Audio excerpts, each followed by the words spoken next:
Muy buenas noches a todos los medios de comunicación que nos acompañan. Les agradecemos que hayan atendido la convocatoria a esta conferencia de prensa en la cual se les informará sobre la decisión que tomó la Junta Monetaria en relación con la tasa de interés líder de política monetaria. Esta noche preside la conferencia el licenciado Álvaro González Richie, presidente de la Junta Monetaria y del Banco de Guatemala.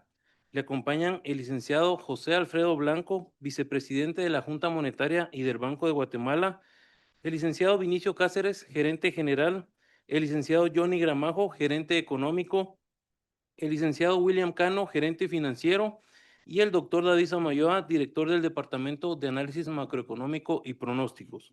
Sin más preámbulo, dejo en el uso de la palabra al licenciado Álvaro González Richie. Muy buenas tardes a todos los medios de comunicación que están conectados. Como es costumbre, daremos lectura al comunicado de prensa que recientemente se generó después de la reunión de Junta Monetaria que acaba de terminar hace algunos momentos y literalmente dice lo siguiente: la Junta Monetaria reduce en 25 puntos básicos la tasa de interés líder de política monetaria. La Junta Monetaria, en su sesión celebrada el 18 de febrero, con base en el análisis integral de la coyuntura económica externa e interna, luego de evaluar el balance de riesgos de inflación, decidió por unanimidad reducir en 25 puntos básicos el nivel de la tasa de interés líder de política monetaria de 3.75% a 3.50%. En el entorno externo, la Junta Monetaria destacó que la actividad económica mundial en 2025 mostró un desempeño más positivo de lo esperado, atribuido principalmente al dinamismo del comercio mundial, a pesar de la incertidumbre generada por políticas proteccionistas, la resiliencia del consumo privado y mejores condiciones financieras internacionales ante las reducciones de la tasa de interés de política monetaria por parte de varios bancos centrales en el mundo. Para 2026, las perspectivas continúan siendo positivas a pesar de la incertidumbre y riesgos a la baja que se asocian a las tensiones comerciales y geopolíticas.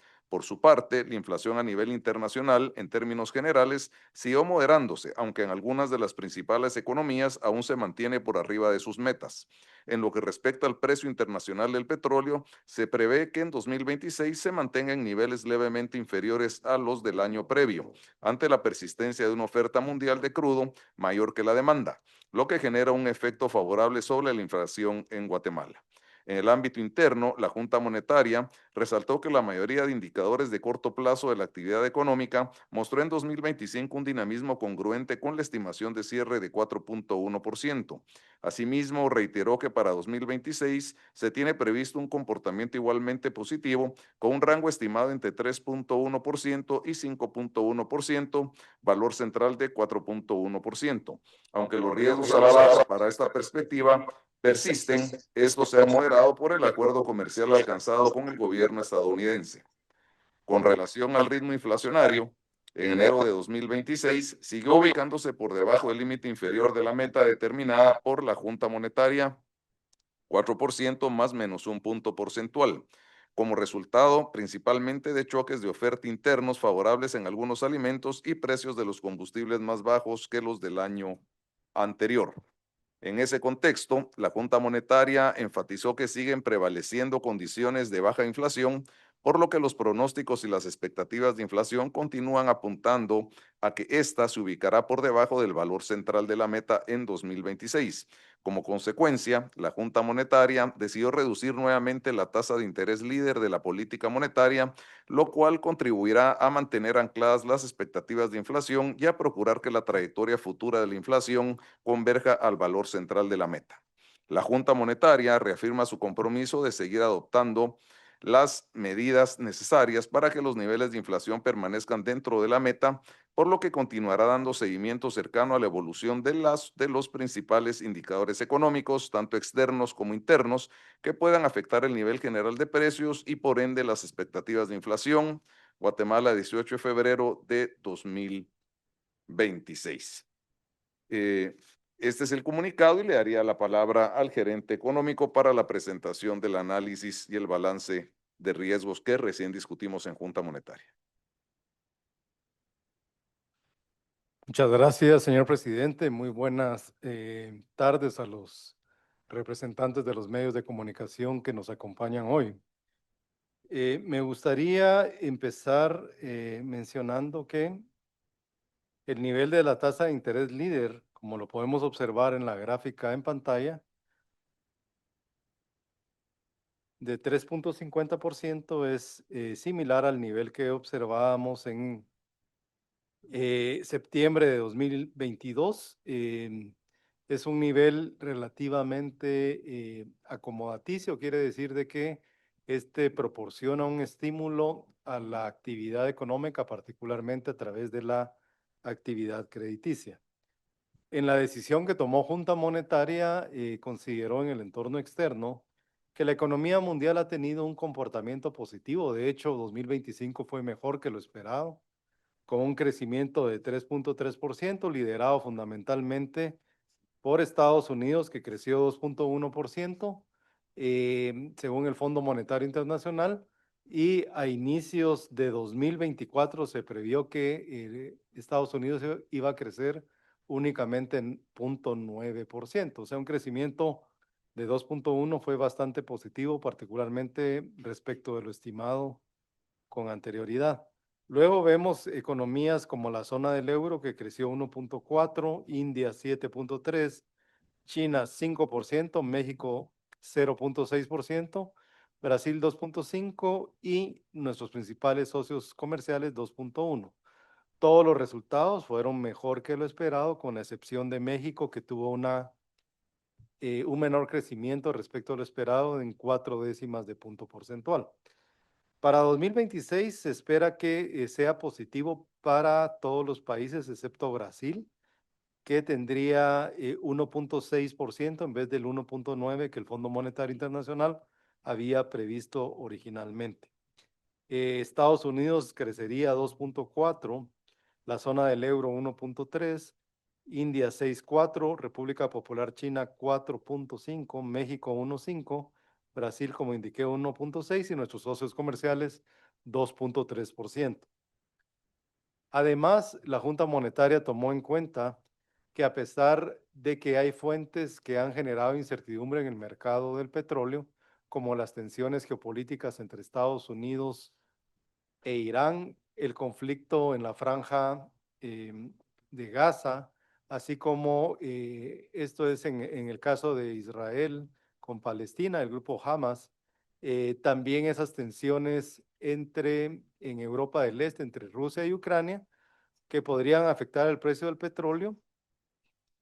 Realmente un factor fundamental del mercado es el hecho de que se sigue anticipando que, al igual que en 2024 y en 2025, en 2026 siga privando el exceso de oferta mundial de petróleo respecto de la demanda, lo que generaría un excedente que mantendría, como pueden observar en la gráfica de abanico, en el valor central, el escenario más probable, donde el precio medio para este año sería de $60 con 17 centavos para la variedad WTI. En cuanto a la inflación internacional, podemos observar las economías avanzadas, donde Estados Unidos, Reino Unido y Japón están por arriba de la meta común, que es de 2%, y solamente la zona del euro se encuentra en meta, pero muy cerca del límite del valor superior, que es 2%. Luego vemos las economías con mercados emergentes y en desarrollo, donde observamos que México tiene una inflación en meta cerca del límite superior. Colombia tiene una inflación bastante por arriba de el valor de su meta. Perú está en meta, Brasil está cerca del límite superior de su meta y Chile también está cerca del límite superior de su meta. En el caso de Centroamérica y República Dominicana, vemos que hay un cambio respecto de los países que ya mencioné, de esos dos grupos, donde vemos que Honduras tiene una inflación en meta, Guatemala tiene una inflación de 0.96 que está por debajo del límite inferior de la meta. República Dominicana también está en meta, aunque muy cerca del límite superior de su meta, que es 4% más o menos un punto porcentual. Costa Rica tiene deflación, una contracción del nivel general de precios de 2.53%.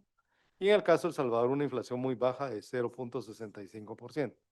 En el entorno interno, hacer del conocimiento de los señores representantes de los medios de comunicación que confirmamos nuestro cierre de crecimiento para 2025 de 4.1%. Pueden observar en la gráfica de la izquierda, donde el índice mensual de la actividad económica da cuenta que la actividad creció 4.7 en diciembre del año pasado, y si acumulamos los 12 meses de 2025, el promedio es 4.1%, que es justamente el valor de la estimación de cierre para 2025. Para 2026 también confirmamos que nuestro escenario central de crecimiento económico es 4.1%, con un límite inferior de 3.1 y un límite superior de 5.1. El ingreso de divisas por remesas familiares con datos al 12 de febrero creció 6.1%. El flujo que se ha recibido a esa fecha es de 2.687.4 millones para finales de 2026. Anticipamos un crecimiento en un valor central de 5%, que representaría 26.806.7 millones de dólares.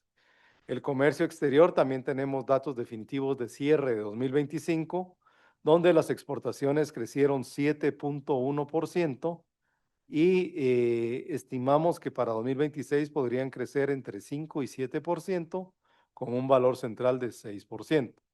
En el caso particular de las importaciones, el valor de cierre fue un crecimiento de 6.5%. Para el presente año estimamos un crecimiento entre 6 y 8%, con un valor central de 7%. En cuanto a la inflación, como publicó el Instituto Nacional de Estadística, en enero la inflación fue de 0.96%. Anticipamos que la inflación cerraría este año en 3.50 ante la reversión de los choques de oferta tanto internos como externos que hemos mencionado con anterioridad. Las expectativas de inflación están en el rango de la meta de inflación entre 3 y 5%, cerca del valor central. La expectativa a 60 meses es de 3.68. La expectativa a 24 meses es 6.364, perdón, y la expectativa a 12 meses es 3.44%. Esto sería todo de mi parte, señor presidente. Muchas gracias. Muchas gracias, señor gerente económico. En este momento pasaremos a la parte de preguntas, para lo cual pueden levantar la mano y se les dará la palabra, o pueden hacerlas en el chat indicando su nombre y el medio que representan, y sus preguntas serán respondidas por el licenciado Álvaro González Richie y por las autoridades que nos acompañan esta noche. Ya tenemos una pregunta de Fernando Quiñones, y pregunta si ya se puede medir el impacto en las remesas familiares ocasionado por el impuesto aplicado en Estados Unidos y de cuánto sería ese impacto. Gerente económico, por favor. Muchas gracias, señor presidente. Quizás es prematuro indicar que ya estamos viendo el efecto del impuesto. Sí es claro que hay una desaceleración de las remesas familiares, está conforme lo previmos, tomando en consideración que el año pasado las remesas familiares crecieron mucho. El incremento extraordinario en las remesas empezó en la segunda quincena de enero de 2025 y permaneció el resto del año. Para este año no esperábamos que eso ocurriera, porque el envío extraordinario obedecía fundamentalmente a un motivo precautorio, en el sentido de que nuestros compatriotas en Estados Unidos, ante el miedo de ser deportados, trataron de enviar los recursos que tenían en Estados Unidos lo más que podían. Los ahorros que enviaron son finitos y por lo tanto no anticipábamos que esto ocurriera también en 2026. Eso por un lado. Por el otro lado, el impuesto creemos que va a tomar un poco de tiempo para que podamos ir sintiendo su efecto. Sí es importante mencionar que estimábamos un crecimiento de las remesas de 8% para enero, y lo que vimos fue 7.5%. Este crecimiento de en torno al 6% que estamos viendo en febrero, también lo estimábamos un poquito más alto, en alrededor de 6.5%. Pero todavía no lo podemos atribuir al efecto del impuesto. Lo que sí es claro es de que si uno hace un cálculo directo del 1% sobre el total de remesas familiares, obtiene que estaríamos hablando de cerca de 260 millones de dólares, que en realidad no es mucho comparado con el flujo anual que, como mencioné, se estima en alrededor de 26.700. Vale la pena destacar que las remesas que están afectas al impuesto únicamente son aquellas que se realizan en efectivo, es decir, aquellas que nuestros compatriotas llegan a las empresas remesadoras y que las dan en efectivo para que sean transferidas a Guatemala. Otros instrumentos como por ejemplo transferencias mediante cuentas, el tema de tarjetas prepago y el tema de medios de pago electrónicos no están sujetos al impuesto, por lo tanto, el impacto podría ser menor del que mencioné. Es un tema más que tiene que ver con la incertidumbre que con el efecto puro del impuesto. Si uno compara las remesas, de acuerdo con el Centro de Estudios Monetarios Latinoamericanas, enviadas en efectivo por guatemaltecos, por salvadoreños y hondureños, es una proporción baja de su ingreso. En el caso particular de Guatemala es 0.23% de su ingreso total en Estados Unidos. Gracias, señor presidente. Gracias, gerente económico. Tenemos otra pregunta de Fernando Quiñones. ¿Cuáles son los sectores más robustos que están incidiendo en el crecimiento económico estimado de 4.1%? Gerente económico, por favor. Muchas gracias, señor presidente. Vamos a proyectar una gráfica donde se muestran los crecimientos, como dice Fernando, justamente los más importantes. Dentro de los que tenemos que tienen un mayor impacto en el crecimiento de 4.1, podemos observar el caso de las actividades financieras y de seguros, que el año pasado crecieron 7.9% y estamos previendo que este año crezcan 8.3%. Esto está explicado fundamentalmente por los ingresos derivados de la cartera crediticia del sistema bancario y también por una expansión gradual que hemos estado observando en el sector de seguros. En el caso de las actividades de alojamiento y servicios de comida, un crecimiento de 5%. Eso es un crecimiento que para este sector en particular es casi normal, aunque estamos un poquito arriba. Es un crecimiento que normalmente está en 4.5, lo estamos viendo en 5%. Luego tenemos las actividades de servicios administrativos y de apoyo, que el año pasado crecieron 4.8, estarían creciendo 5. Los servicios es uno de los sectores que ha estado creciendo de manera más relevante en los últimos 2 o 3 años, y esto fundamentalmente se debe al hecho de que durante la pandemia los servicios estuvieron bastante ralentizados y empezaron con una recuperación gradual a partir de 2022 y ya vemos una tasa de crecimiento más acorde a lo normal. El sector construcción, que creció 8.3% en 2025, crecería 4.7% este año, una combinación de más crecimiento de la construcción pública y de la construcción privada. Pero esto, digamos, habría un efecto de corrección porque el año pasado la construcción privada creció bastante y por lo tanto cuando uno hace la comparación interanual ve una desaceleración, pero es un crecimiento bastante sano para el sector. Otras actividades de servicio creciendo 4.7, las actividades inmobiliarias 4.5, información y comunicaciones 4.3 y las actividades profesionales científicas y técnicas 4.2 y el comercio y reparación de vehículos 4%. Estos son los sectores más importantes dentro de esa explicación de 4.1%. Gracias, señor presidente. Gracias, gerente económico. Tenemos una pregunta de Heidi Pineda de Liberal GT. Ella consulta si con el acuerdo arancelario alcanzado con los Estados Unidos de América podría estimarse un incremento en las exportaciones para 2026 o se mantienen las proyecciones que tenemos. Gerente económico. Sí, muchas gracias. Es una pregunta bastante relevante. Hemos mantenido nuestra estimación de crecimiento económico de las exportaciones en el rango que mencionaba para este año, entre 5 y 7%. Creemos que los riesgos están fundamentalmente sesgados al alza. Esto quiere decir que es más probable que veamos un crecimiento mayor a 6% que un crecimiento menor. Todos los años hacemos una revisión de todo el cuadro macroeconómico en abril porque ya se dispone de información más completa. Lo que uno puede observar es que en realidad ante el arancel de 10% que estuvo afrontando Guatemala el año pasado, no vimos una desaceleración en las exportaciones. Pero en parte esto tiene que ver con el hecho de que observamos incrementos en las exportaciones que fueron explicadas en algunos productos que crecieron mucho fundamentalmente por un efecto precio. El caso, para poner un ejemplo claro, es el café que creció cerca de 40%, pero mucho de eso fue precio y lo que estamos viendo en 2026 es una normalización.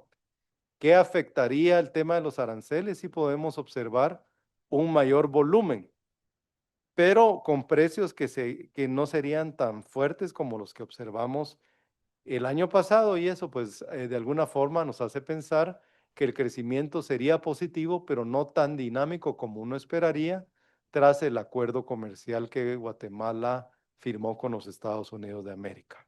Gracias, señor presidente. Gracias, gerente económico. Tenemos una pregunta de Heidi Pineda. Si podríamos hacerle una actualización con respecto al tema del CAF con la reforma que hubo al presupuesto 2026, si hubo alguna modificación con este tema.